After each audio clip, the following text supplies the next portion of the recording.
저는 오늘 또 이 강단에서 예수님 전할 것입니다. 오늘 제목은 예수님의 세 가지 음성이라는 제목으로 말씀을 드리겠습니다.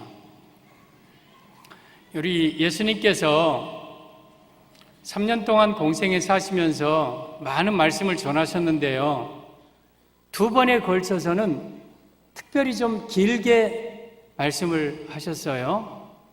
예수님의 사역 초기에 산에서 하신 말씀이 있습니다. 그 말씀이 마태복음 5장, 6장, 7장 산상수훈이에요. 또 예수님께서 이제 사역을 마치시고 이제 십자가를 앞두고 제자들에게 전하신 그런 말씀이 있어요. 그게 다락방 강화인데 요한복음 14장, 15장, 16장, 17장이에요. 오늘은 14장 1절에서 4절까지 이 다락방 강화의 서론 부분이에요. 처음 시작 부분이에요.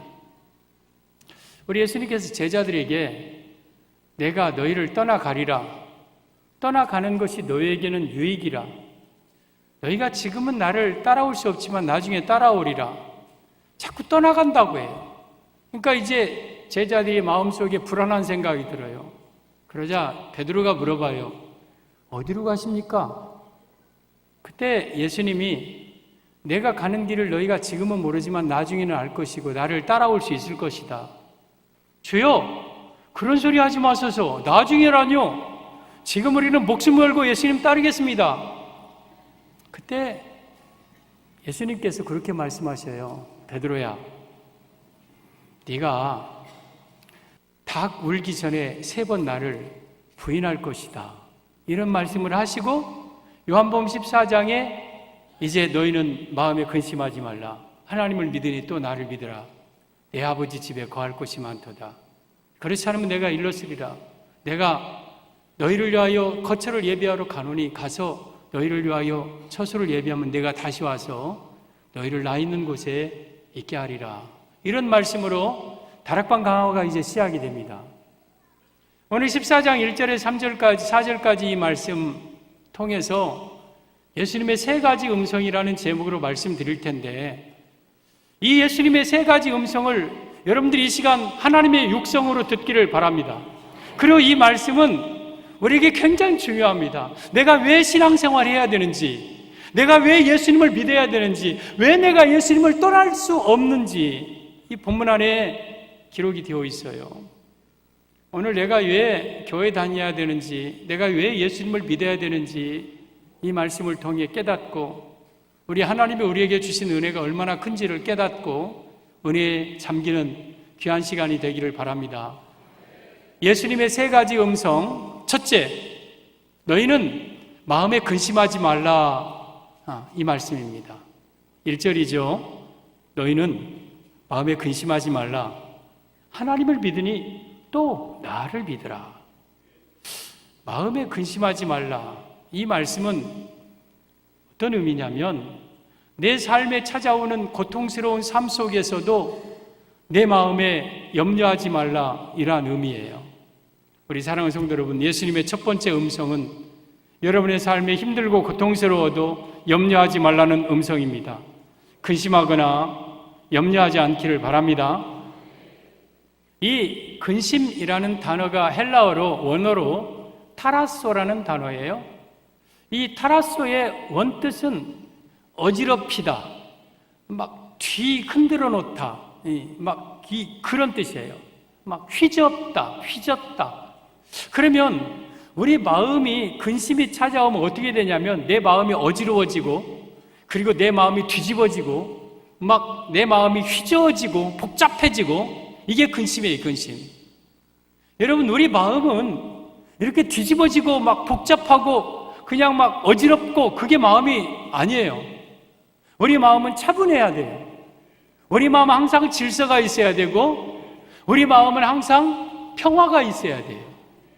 하나님이 내게 주신 그 평화를 내 마음속에 항상 간직해야 돼요. 그런데 내 마음이 뒤집어지고 휘저어지고 어지럽혀지면 안 되는 거예요. 우리 여러분의 마음이 뒤집어지고 어지러워지지 않고 평안하기를 바랍니다. 내 마음 속에 솟아난 이 평화는 주의 축복을 받음이라. 내 마음 속에 이 솟아난 이 평화, 내 마음 속에, 아버지, 내 마음이 이렇게 차분하고 내 마음이 이렇게 평안합니까? 나의 삶 속에 이렇게 평안을 주셨습니까? 그런데 마귀는요, 내 마음이 평안한 걸 보지 못해요. 내 마음을 뒤집고 복잡하게 만들고 어지럽게 만들고, 그러기 위해서 우리 마음을 근심을 주어요. 염려를 줘요. 염려.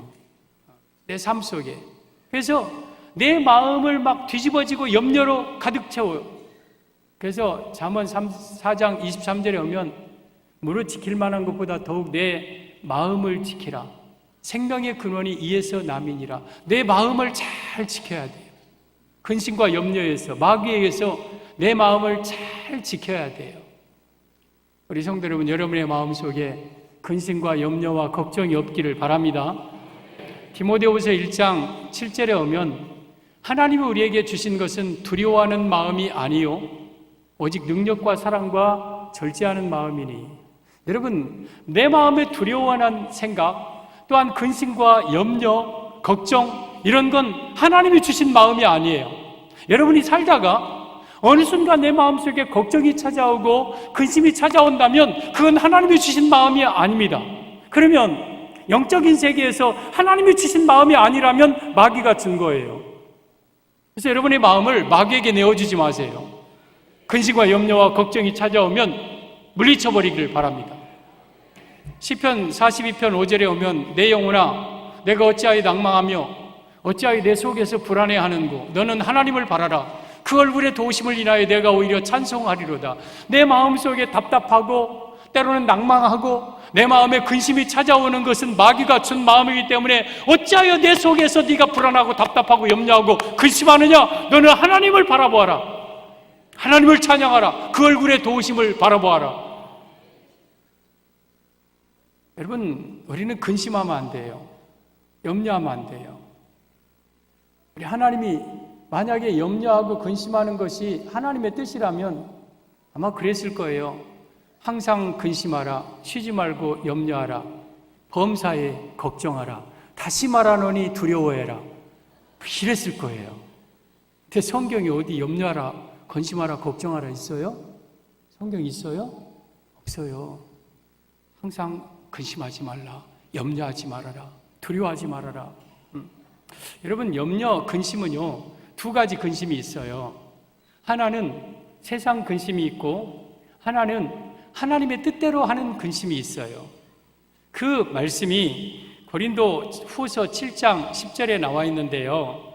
하나님의 뜻대로 하는 근심은 후회할 것이 없는 구원에 이르게 하는 회개를 이루는 것이요 세상 근심은 사망을 이루는 것이니라.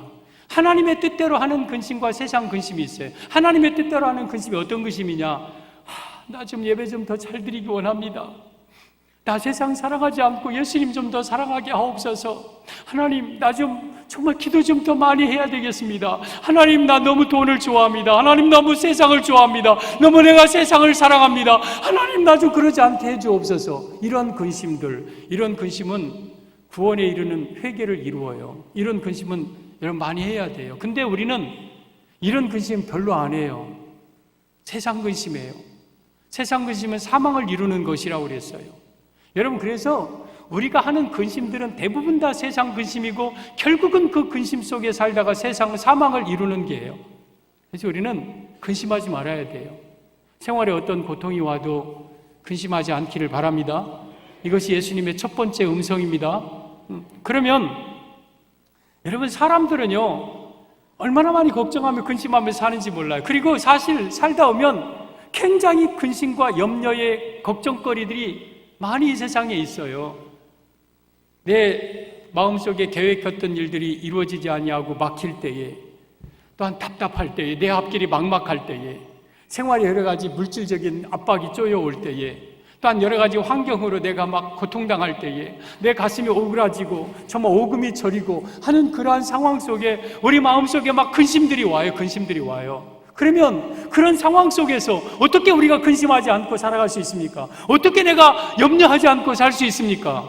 오늘 1절 보면 너희는 마음에 근심하지 말라. 하나님을 믿으니 또 나를 믿어라. 다 믿어라. 얘들아, 너희들 앞으로 살아가는 동안 힘들 거야. 앞으로 많은 고난도 있을 거야. 그런데 나 좀 믿어.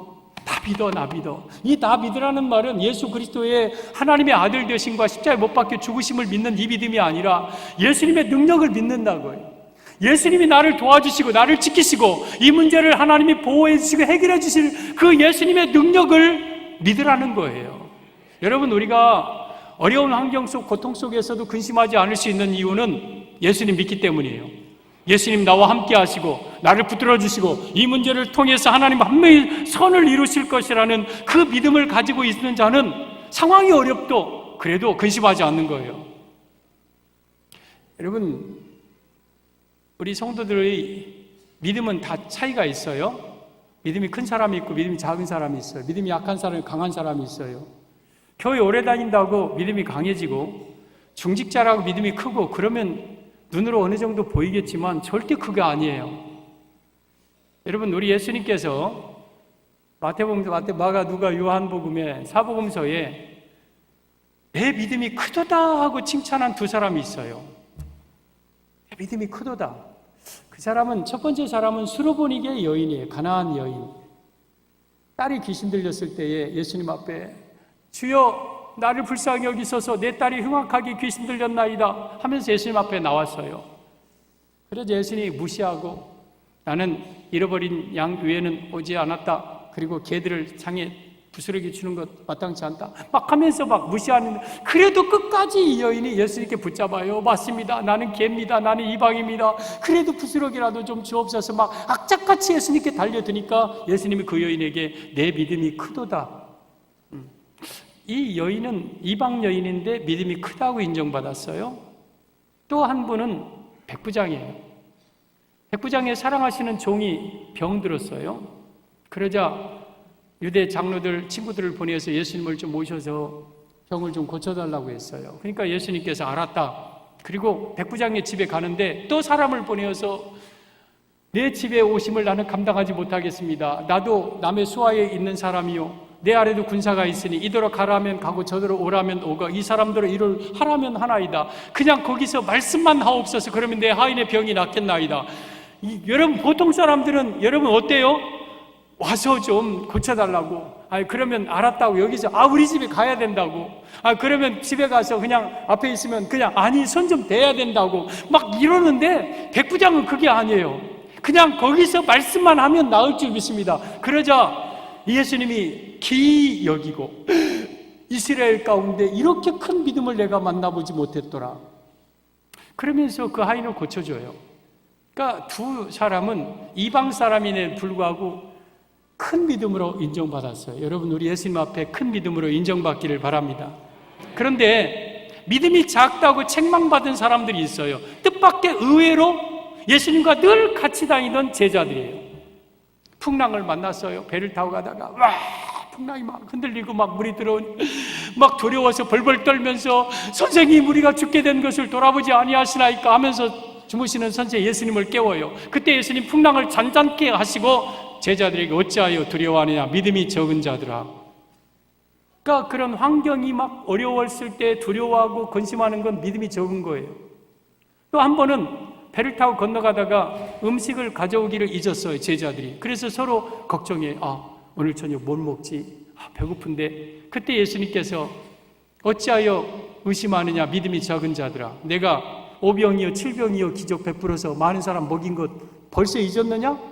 그러면 우리는 자명합니다. 교회 안에서 누가 신앙이 믿음이 좋고 누가 좋지 아니한가를 우리는 분명하게 판별할 수 있습니다. 상황은 똑같이 어렵고 힘들어도 예수님께 모든 걸 맡기고 예수님을 믿고 그냥 걱정과 염려 없이 사는 사람은 믿음이 강한 사람이에요. 그런데 신앙생활 제자들처럼 오래 연조를 가지고 중직자라 할지라도 조금만 어려움 당하면 염려하고 걱정하고 우울하고 막 한숨 쉬고 이 사람은 천하 없는 사람도 믿음이 약한 사람이에요. 그래서 우리는 어떤 상황 속에서도 두려워할 거 없는 거예요. 주님은 살아계신 거예요. 우리 예수님의 능력은 조금도 약해지지 않은 거예요. 그 하나님께서, 그 예수님이 나를 붙들고 나와 함께 계시고 나의 삶을 책임지시는데 왜 두려워합니까? 그래서 우리 삶 속에 근심과 염려하는 사람은 믿음이 약한 사람이에요. 어떤 상황 속에서도 염려하고 근심하면 안 돼요. 여러분, 우리나라가 저 경주를 중심으로 한 막 지진이 막 일어나죠. 우리나라 지진 안전지대가 절대 아닙니다. 점점 강도가 세지고 점점 횟수가 많아지고 이것은 마지막 대환란에 일어날 하나의 전조들, 징조들이에요. 엄청난 지진과 재난이 있을 겁니다. 그런 지진 만났을 때에 팍 두려워서 어쩌지, 무너지면 어쩌지 하는 사람이 있고, 까짓것 죽으면 죽지 하고 담대하게 그냥 평안하게 사는 사람, 이건 배짱이 좋은 사람이 아니라 예수님의 능력을 믿고 어떤 상황 속에서도 흔들리지 않는 믿음을 갖는 거예요. 2차 세계대전 당시에 막 연합군의 공습이 팍 있는데 밤에는 보통 비행기가 와서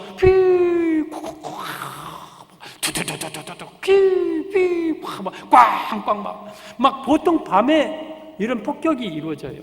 그러니까 밤에 잠을 못 자는 거예요. 두려워서. 막 여기서 막 폭탄 터지고 또 그런 폭격이 막 이어진 어느 날 아침, 이제 폭격이 잠잠해졌어요. 사람들은 두려워서 우리 동네 어디가 부서졌나, 언제 어디에 폭탄이 떨어졌나, 어젯밤에 막 불안해서 잠을 못 자고 눈이 벌게하고 막 겁에 질린 모습으로 다 나오는데, 어느 집에 한 작은 소녀 아이가 아무 일도 없었다는 듯이 아침에 나와갖고 잘 잤다, 좋다. 그러니까 이게 안 맞는 거예요. 야, 너 어젯밤 잘 잤어? 네. 너 그렇게 폭격 떨어지는데 거기서도 잤단 말이야? 잤죠. 아니 어떻게 그럴 수 있어? 너 강심장이야? 아니요, 제 강심장이 아니라 예수님이 살아계시고 예수님이 나를 지키는데 내가 염려할 필요가 뭐 있어요? 내가 두려워할 필요가 뭐 있어요? 여러분, 이런 삶, 내 옆에 폭탄이 떠지고 내 환경이 어려워도 예수님이 나와 함께 하시고 나는 그분을 믿으니까 염려하지 않고 근심하고 살지 않는 것, 이것이 예수님의 첫 번째 음성이에요. 우리 사랑하는 성도 여러분, 여러분의 상황이 어렵고 힘들고 고통스러워도 염려하지 맙시다. 절대 근심하지 맙시다. 만약에 근심해서 어떤 일이 해결될 것 같으면 우리는 이래야 돼요. 어이, 내가 이런 어려움이 있는데 내가 일당 줄 테니까 내 좀 문제 좀 오늘 하루만 좀 근심해 줄까? 어이, 이리 와봐. 내가 일당 10만 원 줄 테니까 나를 위해서 오늘 하루 좀 근심해 줘. 그래가지고 모여서 머리를 찔끔 동여내고 어쩌지 그러면서 하루를 지내. 그리고 그 사람의 염려가 뭐냐면 나는 키가 짜리몽땅하다는 거야. 나는 키가 너무 적어. 그래서 이것 가지고 막 서로 노를 얻어서 염려했어요. 그리고 다음날 아침에 딱 일어나 보니까 키가 이만큼 딱 커 있었어요. 이거 그래요? 너희가 어찌하여 키를 가지고 염려하느냐? 여러분, 키가 작다고 염려하면 키 커집니까? 이 말은 무슨 말이에요? 염려는 아무런 소용도 없고 하나님에 대한 불신앙이고 하나님께 대한 믿음이 없는 행위예요. 여러분들이 살아가는 동안 어떤 어려움이 와도 염려하지 마세요. 우리 송정 중앙의 성도들이 염려하지 않기를 바랍니다. 여러분, 초대교회 문헌에 보면 베드로, 바울, 요한, 이러한 바나바 이런 분들 앞에 단어 하나가 붙여 있더래요. 수식어로 티테이오스라는 단어. 티테이오스 바울, 티테이오스 요한, 티테이오스 디모데. 이 티테이오스가 뭐냐 하고 봤더니 염려하지 않는 그런 뜻이래요. 여러분, 여러분의 이름 앞에 티테이오스가 붙기를 바랍니다. 염려하지 않는 송정 중앙의 성도들이요, 염려하지 않는 김정열, 염려하지 않는 우리 장로님들. 상황은 힘들고 어려워도 우리 염려하지 않고 근심하지 않고 살기를 바랍니다. 왜? 염려하지 말라고 그랬으니까. 1절에 근심하지 말라고 그랬으니까 안 하는 거예요. 그리고 예수님 믿으라 했으니까 주님, 나 무조건 예수님 믿습니다. 나의 삶에 다 주께 맡겨. 죽든지 살든지 알아서 하십시오. 나는 눌러랄라 하면서 살아가겠습니다 하고 눌러랄라 사는 거예요. 이게 신앙이에요. 이게 성도예요. 이게 성도. 그 모습을 보고 세상 사람들은 기적이라고 하죠. 어떻게 저런 상황에서 웃냐? 어떻게 저런 상황에서 편안하게 잠자냐? 우리 그런 사람이에요. 이게 예수님의 첫 번째 음성입니다. 우리 상황이 고통스러워도 염려하지 않기를 바랍니다. 예수님의 세 가지 음성, 둘째, 내가 다시 와서입니다. 내가 다시 와서. 3절이죠. 가서 너희를 위하여 거처를 예비하면 내가 다시 와서, 다시 온다. 그러니까 언젠가 한 번은 오셨다는 뜻이죠. 그죠? 예수님이 첫 번째 언제 오셨어요? 2000년 전에 베들레헴에, 유대 땅 베들레헴에 오셨어요. 그리고 하늘로 올라가셨어요. 그리고 다시 오신다는 거예요. 그러면 이 말씀 무슨 말이냐? 예수님은 반드시 재림하신다는 의미입니다. 우리 사랑하는 성도 여러분, 우리 예수님은 반드시 재림하십니다. 다시 오십니다. 다시 오셔요. 여러분, 예수님께서 승천할 때에 우리에게 두 가지 약속을 해주셨어요. 두 가지 약속. 하나는 너희들 몇 날이 못 되어서 성령을 받을 것이니 예루살렘을 떠나지 말고 내가 내게 약속한 것을 기다려라 그랬어요. 예수님이 승천하신 이후에 제자들이 막 예루살렘에서 모여가지고 하나님 앞에 간절히 하나님 그 예수님이 나에게 보내주신다고 하신 그 약속 성령을 우리에게 보내주시옵소서 했더니 사도행전 2장에 오순절날 성령이 그들에게 충만하게 임했어요. 첫 번째 약속은 이루어졌어요. 그러니까 여러분들이 성령 받아야 되는데 예루살렘 떠나면 안 돼요. 예루살렘은 교회예요. 교회 떠나면 절대 성령 받을 수 없어요. 여러분, 어떤 사람이 노래방에서 노래하다가 성령 받는 사람 있어요? 여러분, PC방에서 PC하다가 성령 받는 사람 있어요? 우리 하나님의 성전을 통하여 하나님 우리에게 성령을 주셔요. 이 성령 받지 않으면 여러분들은 다 천국 못 가는 거예요. 성령 받아야 돼요. 성령 받아야 돼요. 또 하나의 약속은 내가 다시 오겠다는 약속이에요. 내가 다시 올 거다. 너희에게 다시 올 거다. 오늘 3절에도 내가 너희를 위하여 거처를 예비하면 내가 너희에게로 다시 와서, 이게 예수님의 약속이에요. 예수님께서 하늘에 승천하실 때에 그냥 혼자 어디서 승천하신 게 아니라 500여 제자들이 보는데 일제히 구름을 타고 하늘로 쫙 올라가셨어요. 그러니까 그 사람들이 막 그 하늘을 보면서 어쩌지? 예수님 올라가시네. 우리는 어떻게 하라고 막 하면서 막 하는데 그때 천사가 예수님을 대신해서 이런 말씀을 하시잖아요. 갈릴리 사람들아, 너희가 어찌하여 서서 하늘을 쳐다보느냐? 너희 가운데 하늘로 올리우신 이 예수는 너희가 가심을 본 그대로 다시 오시리라. 그러니까 예수님은 다시 오시는데 어디 구석지에서, 골방에서, 광야에서, 아니면 산기슭에서, 용문산, 계륜산, 어떤 기슭에서 오시는 게 아니에요. 모든 사람들이 볼 수 있도록 영광 중에 재림을 하시는 거예요. 이 예수님의 다시 오심의 약속은 아직 이루어지지 않았어요. 2000년 전에 약속하고 올라가셨어요. 근데 그 약속은 아직 이루어지지 않았어요. 그러니까 사람들이 이걸 잊어버리고 살아. 예수님 오신다는 약속은 거짓이야. 이 하늘로 태초부터 이 하늘이 그대로 있고 땅이 그대로 있는데 무슨 예수님이 다시 오셔? 그 약속은 이루어지지 않을 거야. 그러면서 일부러 예수님의 재림을 생각하지 않고 살아요. 그러나 예수님의 약속은 반드시 이루어집니다. 예수님의 재림 약속, 다시 오심의 약속은 반드시 이루어집니다. 우리 사랑하는 성도 여러분, 예수님 이 땅에 다시 재림하십니다. 다시 오십니다. 성경에 보면 신약 성경 15구절마다 예수님의 다시 오심에 대해서 기록되어 있는 구절이에요. 마태복음 25장에 어느 집주인이 먼 나라로 갈 때에 종들을 불러요. 너에겐 5달란트, 2달란트, 1달란트를 각각 맡겨. 은전입니다. 상당히 큰 돈들이에요. 맡기면서 내가 다시 올 때까지 너희들 장사해서 이익을 봐라. 그리고 남겨라 그랬어요. 그리고 떠났어요. 이들은 열심히 장사했어요. 그리고 그 주인이 다시 왔어요. 얘들아, 나왔다. 어이구, 오셨습니까? 제가 5달란트 더 남겼거든요. 2달란트 남겼거든요. 결산합니다. 그러면 얘들아, 내가 다시 왔다. 이게 뭐예요? 예수님의 재림 예수님을 의미하는 거예요. 재림 예수님, 예수님이 다시 오시는 거예요. 그래서 결산하고 회개하는 거예요. 네가 얼마나 충성했느냐, 내가 너에게 준 시간과 물질과 너에게 재능, 내가 너 어떻게 사용했느냐, 이거 결산하시라. 이게 재림이에요. 재림.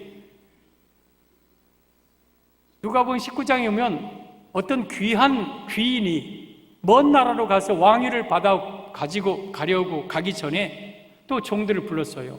그래서 한 문화씩 줬어요. 똑같이 줬어요, 이번에는. 그리고 먼 나라로 이제 왕위를 받으러 가셨어요.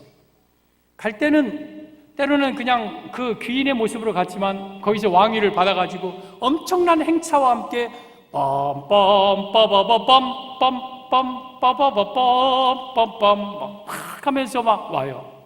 그때 쫙 불러요. 얘들아, 임금이 오셨다. 그러면 다시 오시고 왕위를 받아가지고 오신 그 귀인은 누구냐? 다시 이 땅에 왕으로 오실, 심판주로 오실 예수님을 가리키는 거예요. 예수님은 다시 오십니다. 여러분 이걸 반드시 믿고 기다리고 살아야 돼요. 사랑하는 성도 여러분, 예수님 다시 오십니다. 이것이 예수님의 두 번째 음성이에요. 이 음성은 김정열 목사의 음성이 아니에요. 살아계신 만왕의 왕 되신 1.1획도 변함없는 예수님의 음성이에요. 예수님은 다시 오십니다. 이 다시 오심을 여러분들이 기다리고 사모하고 살기를 바랍니다. 마태복음 25장에 오면 열처녀 비유가 나와요. 열처녀가 혼인집에서 신랑을 기다리고 있어요. 우리 자매님들 나하고 약속했잖아. 고개 들고 잘 말씀 듣기로 약속했잖아. 열처녀 비유가 나와요.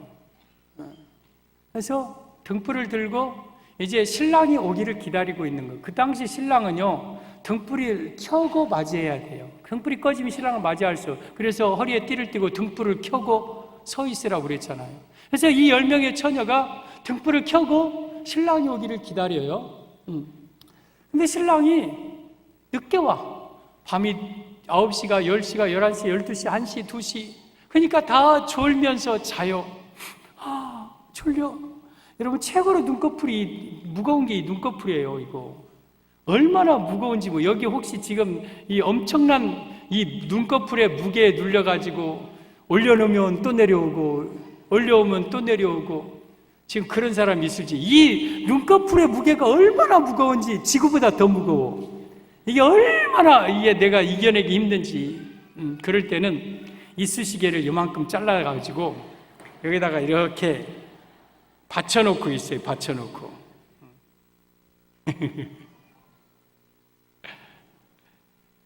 왜 다 졸며 잤어? 그러면 이 말은 무슨 말이냐? 그냥 괜히 유대인의 풍습인 혼인잔치 얘기한 게 아니에요. 이 10명의 처녀는 이게 교회 성도예요. 교회를 가리켜, 성도를 가리켜요. 그들이 불을 켜고 신랑을 맞이하는데, 여러분 이들이 다 졸며 잤다. 그러면 예수님 재림 때에 교회들의 모습을 영적으로 보여주는 거예요. 지금 여러분 많은 교회들이, 많은 성도들이 영적으로 잠들고 있어.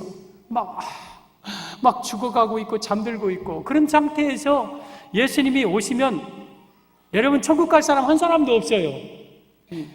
조는데 어떻게 꺼진 등불 가지고 예수님을 맞이합니까? 그래서 신랑의 친구가 그런 소리를 외쳐요. 다 졸면서 하고 있는데, 보라! 신랑이 이로다! 신랑이 이로다! 막 외쳐요. 그러자 막 이들이 번쩍 깨요.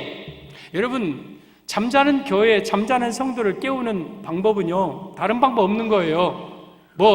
교회 강단에서 축복 설교하고 은혜 설교하고 위로하는 설교들 천만의 말씀이에요. 이것도 필요하지만 이걸로 영혼이 깨우는 거 아니에요. 축복 설교 해보십시오. 저도 하겠습니다만, 목사님 나 교회 안 다녀도 살만해요. 교회 다니는 사람들, 지질이 가난한 사람들 많더만, 나 그럴 것 같으면 나 교회 안 다녀. 여러분, 축복 설교 한다고 이런 것 갖고 성도들이 깨어나는 게 아니에요. 어떤 설교해야 이들이 자다가 번쩍 깨냐? 보라! 신랑이로다. 그 말은 뭐래요? 신랑은 예수님, 재림 예수님 아닙니까? 재림에 대해서 설교하고 천국과 지옥에 대해서 설교할 때 교회들은 깨어나고 영적인 상태가 깨어나는 거예요. 그러면서 이제 신랑 되신 예수님이 오십니다. 이게 재림 예수님이에요. 그런데 10명이 다 깨기는 깼지만 5명은 보니까 등불이 다 꺼져 있어. 꺼진 등불 가지고는 예수님의 재림을 맞이하지 못하는 거예요. 그리고 5명은 슬기롭게 기름을 준비해서 꺼지는 등불에다가 기름을 부니까 확 다시 살아나서 신랑 어서 오세요, 얼마나 기다렸는지 하고 혼인집에 들어가고 문은 굳게 철커덕 닫힙니다. 5명은 들어오지 못한 거예요. 여러분, 이들 예수님 재림 기다렸어요. 근데 들어가는 자가 있고 들어가지 못하는 자가 있어요. 여러분, 교회 안에 성도들 가운데 다 천국 가는 게 아니에요.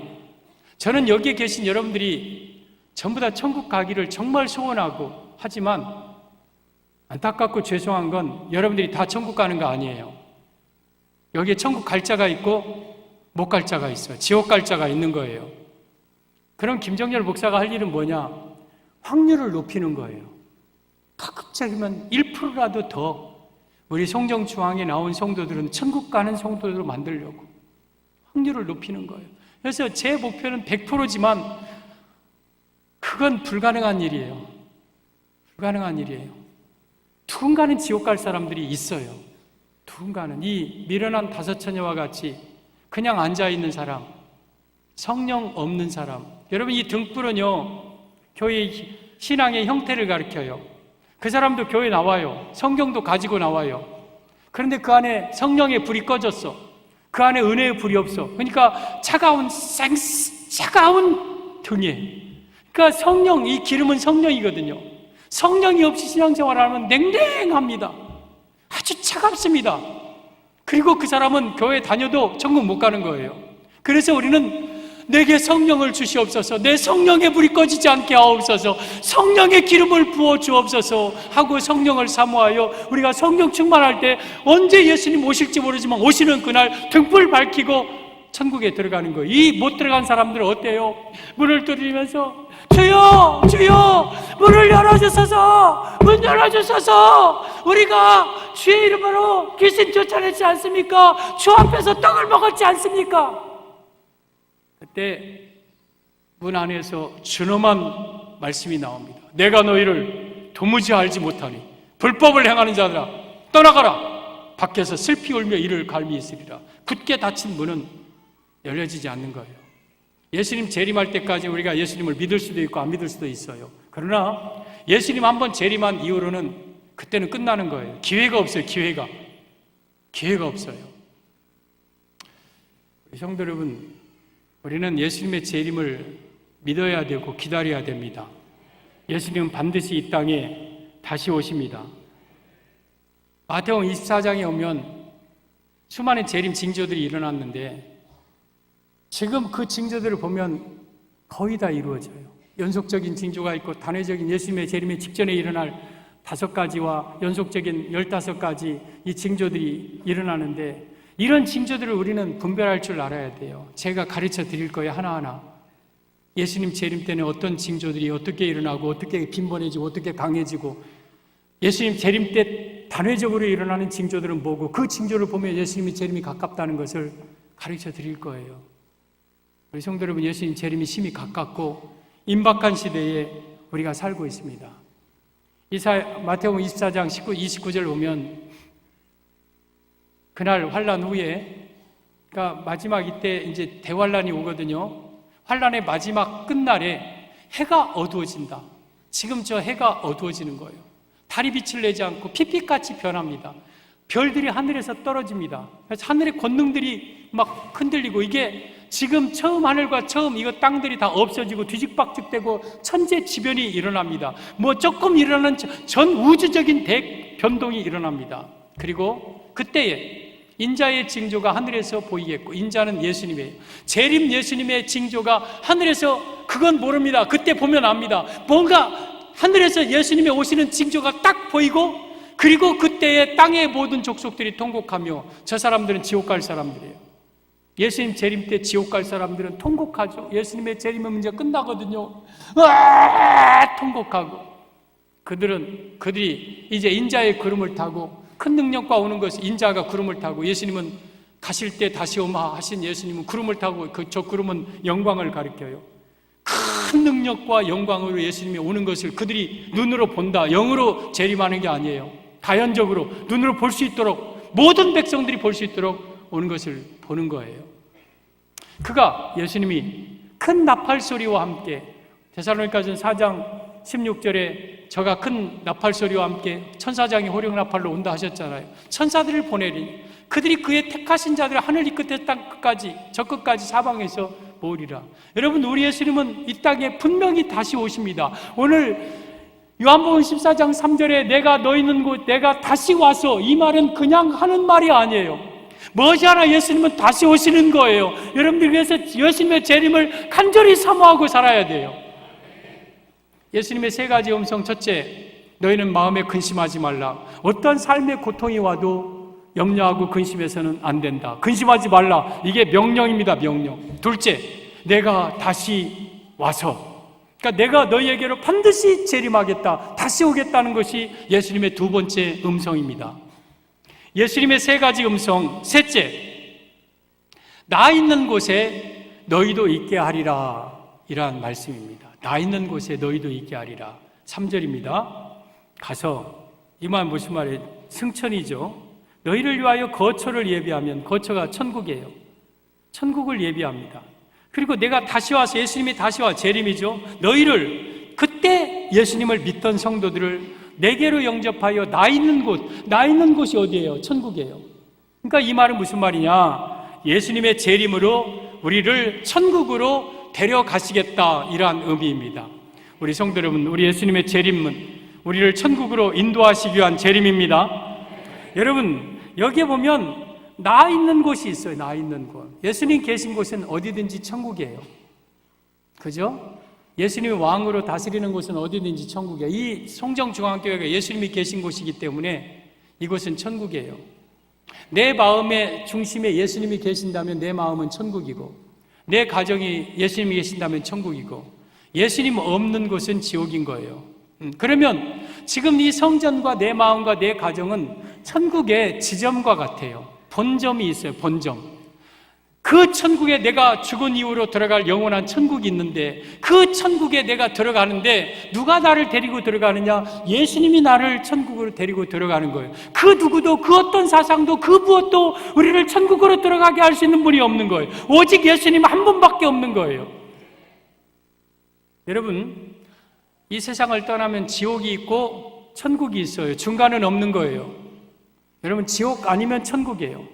우리 여러분들이 이 세상 떠나면 지옥 갈 사람이 있고 천국 갈 사람이 있어요. 저는 지옥 갈 사람이 가급적이면 없기를 소원하고 바랍니다. 그런데 지옥은요, 원래 사람들을 위해서 인생들을 만들어 놓은 게 지옥이 아니에요. 마태복음 25장에 오면 예수님 재림하셔서 예수님을 잘 믿는 무리와 믿지 않는 무리를 나누면서 믿지 않는 무리를 향하여서 뭐라고 하시냐면, 마귀와 그의 사자들을 위하여 예비된 영영한 불에 들어가라. 마태복음 24장 41절이에요. 그러면 지옥은 마귀와 그의 사자들, 귀신들이 들어갈 불인데 영원히 꺼지지 않는 불이에요. 불. 그러니까 그게 지옥이에요. 그러니까 지옥은 우리를 위해서 준비된 게 아닌데, 마귀가 어쨌든 간에 이를 갈고 우리를 뺏어갖고 지옥으로 우리를 끌고 가요. 우는 사자처럼 삼킬자를 두루 헤면서. 여러분들 신앙생활하면서 마귀는 여러분을 포기하지 않습니다. 어떻게든지 하나라도 끄집어다가 지옥과 같이 지옥 가려고. 여러분, 마귀 따라서 지옥 가면 절대 안 돼요. 거기는 영원히 꺼지지 않는 불못이에요. 불못. 그런데 반면에 천국이 있어요. 천국은 누구를 위하여서 예비됐느냐? 오늘 3절 보니까 너희를 위하여서 거처가 예비되었다. 이 너희가 바로 예수님을 잘 믿는 우리 성도들이에요. 여러분, 우리는 천국 가야 됩니다. 지옥 가면 안 되는 거예요. 신앙생활 잘해야 됩니다. 여러분, 내가 천국 갈 수 있는 방법은 두 가지가 있어요. 천국 갈 수 있는 방법은 두 가지. 하나는 내가 살다가 죽으면 천국 가요. 살아서는 절대 천국 못 가요. 그러니까 사실은 성도들은요, 빨리 죽는 게 축복이에요.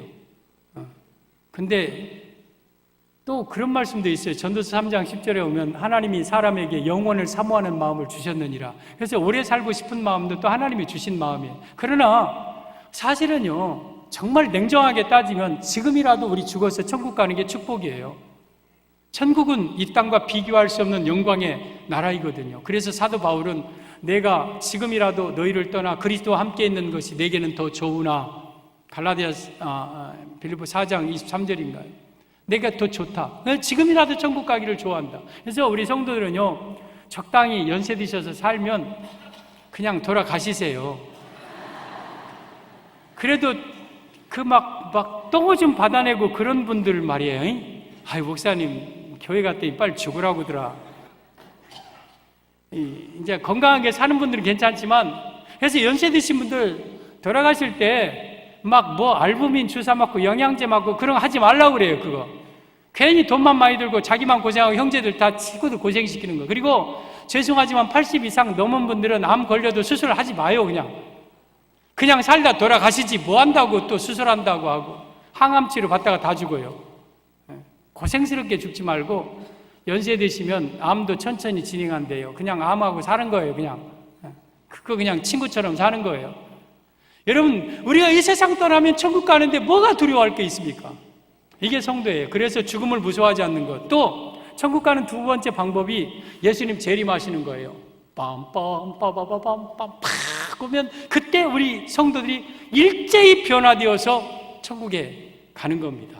그것이 바로 예수님의 재림의 목적이에요. 우리를 천국으로 인도하시기 위함입니다. 여러분, 지금은 이게 섞어서 살아요. 지금은 우리 여기 성도들이요, 천국 갈 사람, 지옥 갈 사람, 옆에 보세요. 뭐 천국 갈 사람, 천국 갈 사람 써 있습니까? 아니면 지옥 갈 사람 써 있습니까? 지옥 갈 사람 써 있다면 얼마나 좋겠어. 지옥 갈 사람만 써 있는 사람 찾아다니면서 골라갖고 막 전도해갖고 천국 갈 사람 바꾸면 좋은데, 그런 거 없어요. 지금은 섞여 있어요. 아무도 몰라요. 우리 예수님만 알아요. 그런데 나중에 예수님 재림하시면은요, 그때는 이제 정확하게 분리됩니다. 정확하게 딱 분리돼요. 천국 갈 자는 천국 가고 지옥 갈 자는 지옥 가는 거예요. 예수님 재림으로 끝나는 거예요. 마태복음 3장 12절에 보면 예수님의 말씀인데요, 손에 키를 들고 자기의 타작마당을 정하게 하사 알곡은 모아 곳간에 들이고 쭉정이는 꺼지지 않는 불에 태우시리라. 여기에 타작마당이 있어요. 이게 재림이에요. 재림. 심판한다는 거예요. 근데 손에 키, 이 키는 뭐 열쇠, 셋대 이런 걸 가리키는 게 아니라 그 있잖아요, 엄마들이, 할머니들이 곡식, 맞아요, 저거 임지사님 하고 있구만. 알아요, 그거? 네.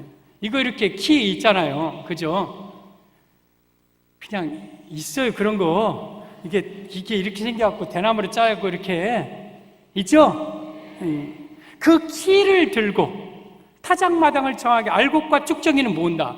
우리 엄마 할머니들이 그 키질하는 걸 보면 신기해요.